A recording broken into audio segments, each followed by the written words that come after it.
Всем привет! Сегодня четвертый день нашего кругосветного путешествия.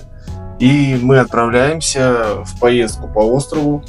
Для этого мы наняли автомобиль с водителем, который 3 дня будет нас водить по основным достопримечательностям.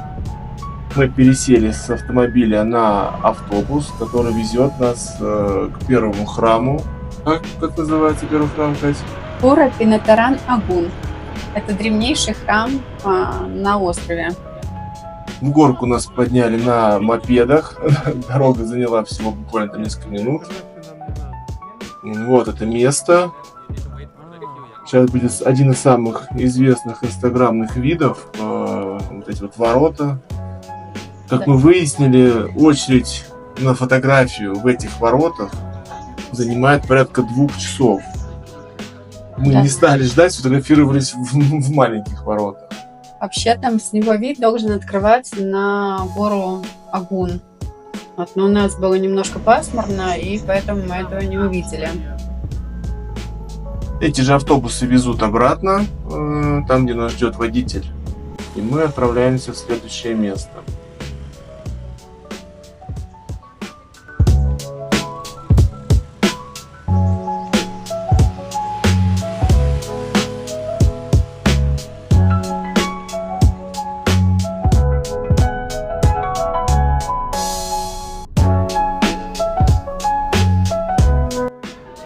И мы приехали в новое место. Это водный храм. Точное название вы увидите внизу. Здесь, как и в других местах, мы оплатили входные билеты, но дополнительно еще оплатили возможность полетать на дроне. Данный дворец был построен не так давно, в 40-е годы, последним королем. Находится он где-то в 70 километрах от Денпасара. То есть доехали мы довольно-таки быстро до него. Вот. Места здесь тоже очень красивые, ну и, соответственно, здесь очень много людей.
На выходе из этого дворца мы не удержались и стали фотографироваться с летучими лисами.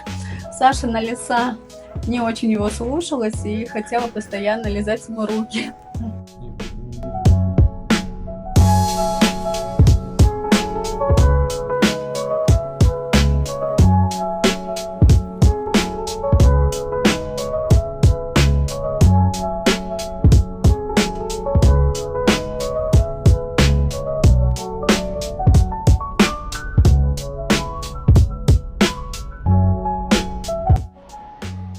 А дальше мы приехали в самый большой и самый известный храм на острове. Когда он был основан?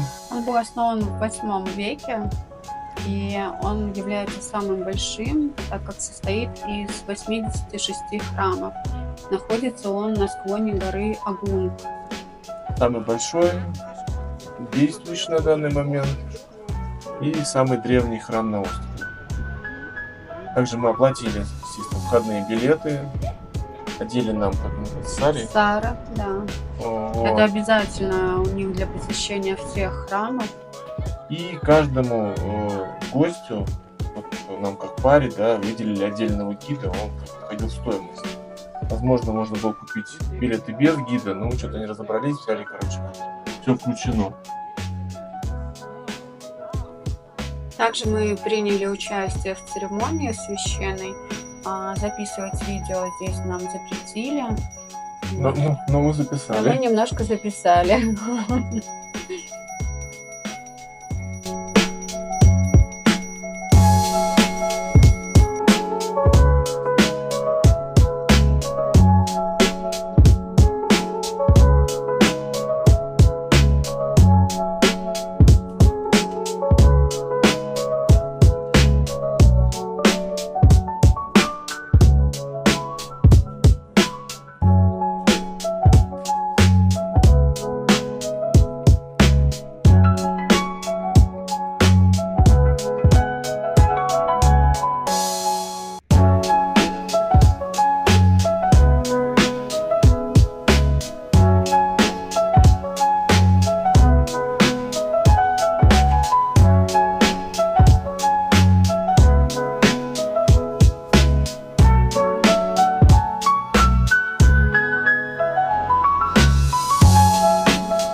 По пути на следующую локацию мы заехали в кафе местной кухни, выбирали по отзывам на Google Maps и не разочаровались. Очень красивый вид, абсолютно недорого и очень вкусно.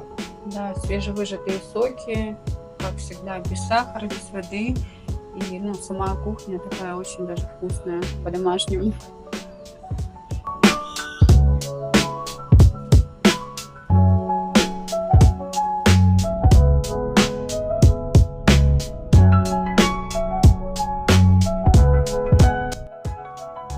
Следующей остановкой у нас был наш первый водопад на острове. Называется Тукат Чипунг. Его особенностью является то, что он находится как будто бы под землей в каньоне. Это единственный такой водопад на острове Бали, по крайней мере. Это удивительное пространство. Водопад получается среди скал, проросших мхом, среди папоротников и лиан. Как будто бы находится в пещере. Довольно крутой спуск вниз, и в конце будет развилка. Налево сам водопад, основная замечательность, а направо отдельная локация с маленьким водопадом и что-то в виде бассейна, сделано с проточной холодной водой.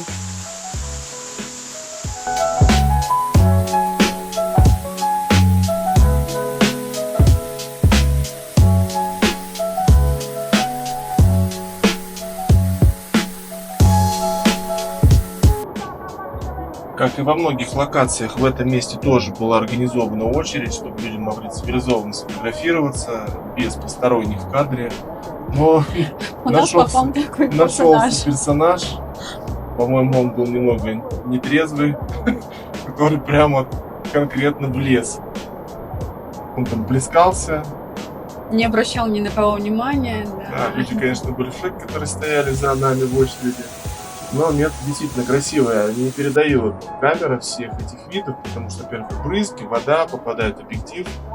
Снимать там практически невозможно.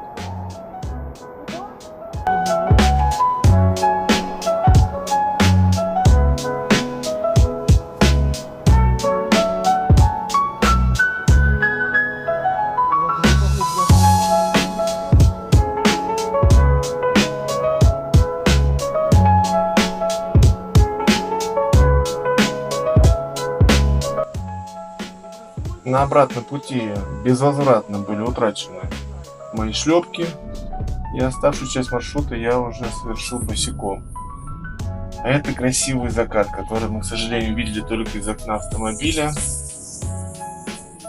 И потом водитель остановил нас в интересном месте, наверное, какая-то гостиница, на территории которой мы прошли. И вот первый раз мы увидели вид как раз на гору Батур, на которую мы должны завтра подняться на джипах на рассвете. И небольшой обзор на наш второй отель на острове. Он находится как раз у подножья горы, откуда нас должны будут забрать на завтрашнюю экскурсию. Скажем так, отель оставляет желать лучшего. Постельные принадлежности были, мягко говоря, Не самые свежие. свежие, как будто до нас кто-то Да. уже ими пользовался, поэтому спали мы в одежде. Ну, видите сами, обстановка вот такая, спартанская.